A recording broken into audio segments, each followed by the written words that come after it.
Hi hello నమస్తే అందరికీ welcome to my channel Gana stories world. Story చదివే ముందు ఛానల్ని సబ్స్క్రైబ్ చేసుకొని స్టోరీకి లైక్ ఇవ్వండి. ఇక స్టోరీలోకి వెళ్ళిపోదాం. Romance killer episode 49. శ్యామ విశ్వనే కోపంగా చూస్తూ బయటకు వెళ్తే విశ్వ ఎల్లెహే అన్నట్టు శ్యామకి ఒక లుక్ ఇస్తాడు. వీళ్ళందరూ బయటికి వెళ్ళాక శోభా గారు సుహా దగ్గరికి వచ్చి, నీకు స్నానం కోసం అన్నీ రెడీ చేశాను తల్లి, పద స్నానం పోస్తాను అని సుహాని దగ్గర నుండి తీసుకువెళ్ళి సుహాకి పురిటి స్నానం చేపిస్తారు.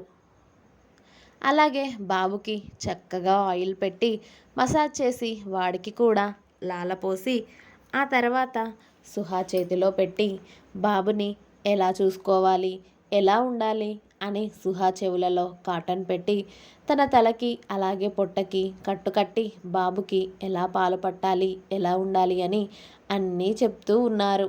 అవన్నీ విని థ్యాంక్ యూ పిన్ని, థ్యాంక్ యూ సో మచ్, మీరే లేకపోతే బాబుని ఎలా చూసుకోవాలో నాకు తెలిసేది కాదు, మమ్మల్ని ఇంత బాగా చూసుకుంటున్నందుకు మీ రుణం ఎలా తీర్చుకోవాలో కూడా అర్థం కావట్లేదు నాకు అంది సుహా కన్నీళ్లతో. పిచ్చి పిల్ల, అలా ఎందుకు అనుకుంటున్నావు? పిన్ని అని నోరారా పిలుస్తున్నావు అంటే నువ్వు కూడా నా కూతురులాగే కదా. జాగ్రత్తగా చూసుకో తల్లి బాబుని, ఏదైనా అవసరం ఉంటే పిలువు, నేను పక్కనే ఉంటాను, సరేనా తల్లి అన్నారు శోభ గారు. అలాగే పిన్ని అని చెప్పింది సుహ. ఆ రోజుకి కూడా సుహాకి ఎలా భోజనం పెట్టాలి, ఎలా వంటలు చేయాలి అని ప్రియాకి శ్యామకి దగ్గరుండి చూపించారు. మొదటి రోజు శోభాగారే వండి చూపించారు సుహ ఎలాంటి భోజనం తినాలి అనేసి. అవన్నీ చూస్తూ శ్యామ అన్నీ నేర్చుకుంది సుహాకి రోజు ఎలా వండి పెట్టాలి అని. ఇక ఆవిడ చెప్తూ చేస్తూ ఉంటే అవన్నీ చూసి దగ్గరుండి మరీ నేర్చుకుంది శ్యామ. సుహా కోసం సపరేట్గా భోజనం వండి మిగతా వాళ్ళ కోసం వేరేగా వండి ఇక ఆ రోజు వాళ్ళంతా కలిసి సుహా దగ్గరే భోజనం చేశారు. ఇక సాయంత్రం బాబు గంటకి అరగంటకి ఒకసారి లేచి ఏడుస్తూ ఉంటే, వీడేంట్రా అసలు ఓ వైపు పడుకోవడం లేదు అని కొడుకుని ఎత్తుకొని అదే రూమ్లో తిరుగుతూ ఉన్నాడు విశ్వ. సుహ బెడ్ రెస్ట్కి ఆనుకొని కూర్చొని ఆ తండ్రి కొడుకులనే సంతోషంగా చూస్తూ ఉంది. ఏమో కిల్లర్ అస్సలు పడుకోవడం లేదు, పిన్నిని అడిగితే చిన్నపిల్లలు అలాగే చేస్తారు అని చెప్పింది. ఇక మనం ఏం చేయలేం, వాడు లేచినప్పుడల్లా ఎత్తుకొని ఉండడమే అని చెప్పింది సుహ. వీడు మరీ నిన్ను డిస్టర్బ్ చేస్తున్నాడ్రా, ½ కూడా నిద్రపోనివ్వడం లేదు నిన్ను అన్నాడు విశ్వ. పర్లేదులే కిల్లర్, చిన్నపిల్లలు అలాగే ఉంటారులే, నా కొడుకుని చూసుకోవడం నాకేం బరువు కాదులే అని విశ్వ దగ్గర ఉన్న కొడుకుని ఎత్తుకొని కొడుకు మొహం నిండా ముద్దులు పెడుతూ అంది సుహ. విశ్వ కూడా వాళ్ళిద్దరినీ అలా హ్యాపీగా చూస్తూ సుహ వేసుకోవాల్సిన ట్యాబ్లెట్స్ ఆమెకి వేసేసి సుహ కొడుక్కి పాలు పడుతూ ఉంటే ఆమె భుజం చుట్టూ చేయి వేసి ఆమె పక్కన కూర్చున్నాడు విశ్వ ఆమెకి సపోర్ట్గా. వాడు పాలు తాగి పడుకున్నాక వాడి మూతి నీట్గా తుడిచి వాడిని తన పక్కన వేసుకొని పడుకుంది సుహ. విశ్వ కూడా బాబు పక్కన పడుకొని వాళ్ళిద్దరినీ అలా చూస్తూ చిన్నగా నవ్వుకున్నాడు. వాళ్ళ ముగ్గురి పొజిషన్ అలా చాలా నచ్చేసింది అతడికి. మరుసటి రోజు అన్నే కొడుకుని ఎత్తుకొని కాస్త నీరెండకి కూర్చుంది సుహ. బాబుకి కాస్త ఎండ తగలాలి అని శోభా గారు చెప్పడంతో శ్యామ అందరికీ కాఫీ, సుహాకి పాలు తీసుకొచ్చి ఇవ్వడంతో అవి తాగుతూ మాట్లాడుకుంటూ ఉన్నారు అందరూ. ప్రియా కూడా అక్కడే ఉంది. ప్రియా సుహా డెలివరీ టైం దగ్గర పడినప్పటి నుండి జాబ్కి వెళ్ళడం లేదు. శోభా గారు అడిగితే హెల్త్ బాగాలేదు అది ఇది అని చెప్పి తప్పించుకుంది. కానీ అసలైతే ఆమె సాత్విక్ కంట పడకూడదని ఆఫీస్కి వెళ్ళడం లేదు. అప్పటికే 10 days అవుతుంది ప్రియా ఆఫీస్కి వెళ్ళక అని సాత్విక్నే డైరెక్ట్గా ప్రియా వాళ్ళ ఇంటి ముందుకు వచ్చి ప్రియాకి కాల్ చేశాడు. వీడేంటి ఇప్పుడు చేస్తున్నాడు అని ప్రియా అతడి ఫోన్ కట్ చేసి వాళ్ళ ఇంటి వైపు చూసేసరికి వాళ్ళ ఇంటి ముందు రెడ్ కలర్ కార్ కనబడుతూ ఉంటుంది. ఆ కార్ చూడగానే అర్థమైపోయింది ప్రియాకి అది సాత్విక్దే అని.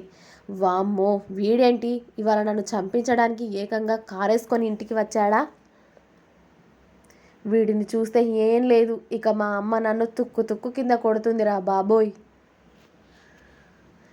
వీడిని లవ్ చేయట్లేదు అని చెప్పినా కూడా నా వెంట పడడం మానడా, వీడిని ఏం చేయాలరా బాబు అని ప్రియా కంగారు పడుతూ ఉంటే సుహా ప్రియానే చూస్తూ ఉంటుంది.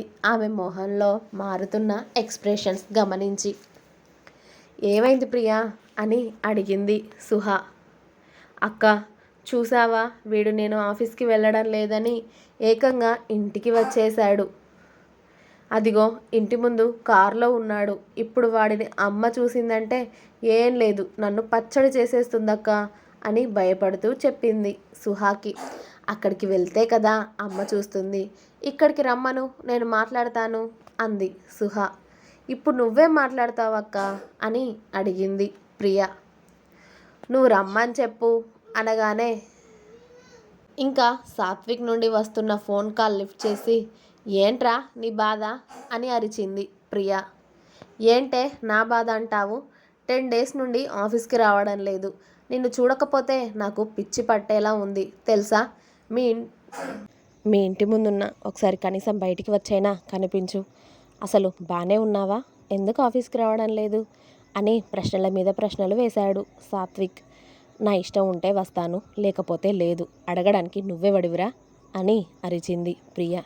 ప్రియ అన్న మాటకి సాత్విక్ ముసిముసిగా నవ్వుతూ నీ కాబోయే మొగుడిని అన్నాడు.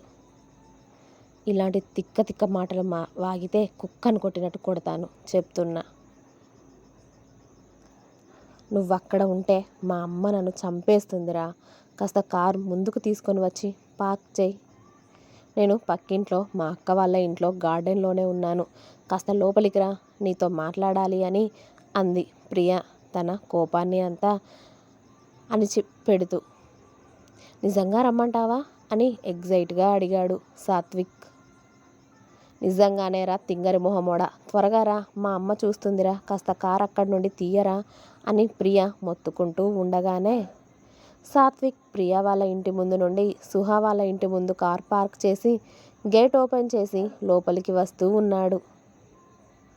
వస్తున్న సాత్విక్ని విశ్వ, భైరవ్ ఎవరా అని చూస్తూ ఉంటే అతడు ప్రియా ఫ్రెండ్, నేనే మాట్లాడదామని పిలిచాను కిల్లర్ అని చెప్పింది సుహా.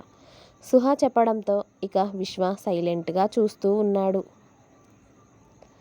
మన బాబు ఎవరిని పట్టించుకోకుండా ప్రియా కనబడడంతోనే పళ్ళన్నీ ఇగిలించుకుంటూ హాయ్ ప్రియా అని తన దగ్గరికి వెళ్ళాడు. వీడెవడు ఇంత తెల్లగా ఉన్నాడు అని శ్యామ బాబుని ఎత్తుకొని చూస్తూ ఉంటుంది సాత్విక్ని.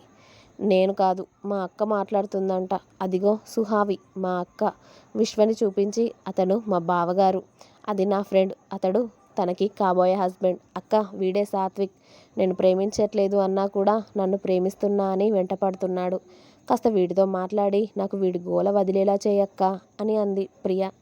ఎందుకే, నా మీద ప్రేమ ఉండి కూడా అలా మాట్లాడతావు నువ్వు అలా మాట్లాడితే నేను చాలా హర్ట్ అవుతాను తెలుసా ప్రియ అన్నాడు సాత్విక్ బాబు. నీ ఫీలింగ్స్ ఇక్కడ ఎవరికి అవసరం లేదు, ముందు అక్కడ కూర్చో అని కుర్చీలో కుదేస్తోంది ప్రియ సాత్విక్ని. పాపం, ప్రేమించిన పాపానికి ఏం చేసినా భరించాల్సిందే కదా. ఇక ప్రియ ఏం చేసినా భరిస్తూ చక్కగా పద్ధతిగా సుహా ముందు కూర్చొని నమస్తే అండి, మిమ్మల్ని తను అక్క అని పిలుస్తుందంటే నేను వదిన అని పిలవచ్చా అని అమాయకుల సంఘం బ్రాండ్ అంబాసిడర్లా అడిగాడు సాత్విక్. పిలవచ్చు అని సుహా చెప్పగానే థ్యాంక్ యూ వదిన గారు, ఏం మాట్లాడాలి అనుకున్నారు నాతో అని అడిగాడు.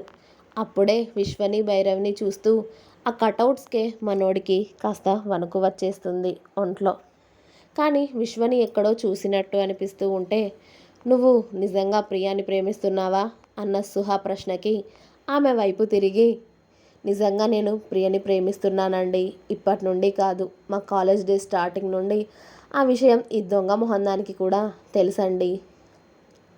కానీ నా కాలేజ్ అయిపోయి ఇప్పుడు నేను ఇన్నేళ్ళుగా మా ఆఫీస్ బాధ్యతలన్నీ తీసుకొని సీఈఓని అయినా కూడా నన్ను ప్రేమించట్లేదండి. కాస్త మీరైనా దానికి చెప్పండి, నా ప్రేమ నిజమని, నన్ను ప్రేమించమని చెప్పండి, పువ్వుల్లో పెట్టి చూసుకుంటాను దాన్ని అని చెప్పాడు సాత్విక్. నువ్వు తనని ప్రేమిస్తే తను నిన్ను ప్రేమించాలి అని రూల్ లేదు కదా. పైగా నీకు ఒక్కడికే తను నచ్చితే సరిపోదు కదా, మీ అమ్మ నాన్నకి కూడా నచ్చాలి. పైగా మీ స్థాయి వేరు, తన స్థాయి వేరు. చూసావు కదా వాళ్ళ ఇల్లు. ఇప్పుడు ప్రియ మధ్యతరగతి అమ్మాయి. తనని మీ అమ్మ వాళ్ళు మీ ఇంటి కోడలుగా ఒప్పుకుంటారా? పైగా నువ్వు ఒక్కగానొక్క కొడుకువి. నీకు చాలా మంచి సంబంధం కావాలి అని చూస్తారు. చాలా పెద్దింటి కోడలు రావాలి అని మీ అమ్మా నాన్న అనుకుంటారు. కానీ ఇలాంటి అమ్మాయి రావాలి అని కోరుకోరు కదా. అప్పుడేం చేస్తావు మరి నువ్వు అని అడిగింది సుహ.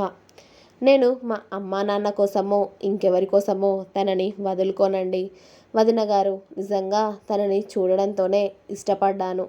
ప్రాణం కన్నా ఎక్కువగా ప్రేమించాను. ఇలా చెప్తే సిల్లీగా ఉంటుందేమో కానీ ప్రేమించిన ప్రతివాడు ఇలాగే డైలాగులు చెప్తాడు అనుకుంటారేమో. కానీ నిజంగా ఒక అమ్మాయిని చూసినప్పుడు నిజంగా తన మన లైఫ్ పార్ట్నర్ అయ్యే అమ్మాయి అయితే నిజంగా మనకు ఇక్కడే ప్రింట్ అయిపోతారు వాళ్ళు అని తన గుండె మీద చేయి వేసుకొని చెబుతూ, నాకు ప్రియా కూడా అంతే వదిన. ఎందుకో చూడగానే తను నచ్చేయడమే కాదు, నా లైఫ్ పార్ట్నర్ కూడా తనే అని ఫిక్స్ అయ్యాను. లేకపోతే ఇది కాదు ఇంకొకటి అని చాలామందిని చూసేవాడినే కదా వదిన నా రేంజ్కి. నాకు అది కావాలి వదిన. భార్యగా లైఫ్ లాంగ్ నా పక్కనే ఉండాలి. దానికోసం నేను ఏం చేయడానికైనా సిద్ధమే. మా అమ్మ వాళ్ళు కానీ దీని అమ్మ నాన్న వాళ్ళు కానీ మా పెళ్ళికి ఒప్పుకోకపోతే వాళ్ళు ఒప్పుకునే వరకు వెయిట్ చేస్తాను తప్పితే ప్రియాని వదులుకోలేను వదిన. నాకు అది కావాలి వదిన అని స్థిరంగా చెప్పాడు సాత్విక్. అతడి మాటల్లోని స్థిరత్వానికి సుహ కూడా ఇంప్రెస్ అవుతుంది. ప్రియాని అతడు ఇంతగా ఇష్టపడుతున్నందుకు అతడి మాటల్లోనే అర్థమవుతుంది సుహకి. చూసావా అన్నట్టు సుహ ప్రియా వైపు చూస్తే ప్రియాకి కూడా తెలుసు అతడు ఎంత సిన్సియర్గా ప్రేమిస్తున్నాడో.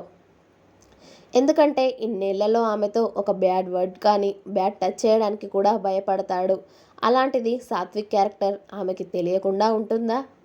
పైగా సాత్విక్ క్యారెక్టర్ అంటే చాలా ఇష్టం ప్రియాకి. ఆమెను ప్రేమించాను అని చెప్పిన దగ్గర నుండి ఇప్పటి వరకు ఏ అమ్మాయిని కూడా అతడు చూడలేదు. ఆమె కోసమే అతడి తాపత్రయం అంతా. ఆమె ఒక్కరోజు ఆఫీస్కి వెళ్ళకపోతేనే అసలు ఎందుకు రాలేదు ఏంటి అని 100 వివరాలు కనుక్కుంటాడు. ఆమె అటెన్షన్ కోసం పాకులాడుతాడు. ఇంకా ఉంది, నెక్స్ట్ ఎపిసోడ్ రేపు వస్తుంది, వెయిట్ చేయండి. అలాగే మీకు కనుక నా స్టోరీస్ నచ్చినట్టయితే ప్లీజ్ సబ్స్క్రైబ్ చేయండి, కామెంట్ చేయండి, షేర్ చేయండి. అలాగే సబ్స్క్రైబ్ చేసుకోవడం మాత్రం అస్సలు మర్చిపోదు. Please subscribe my channel Gana stories world. Thank you. Bye.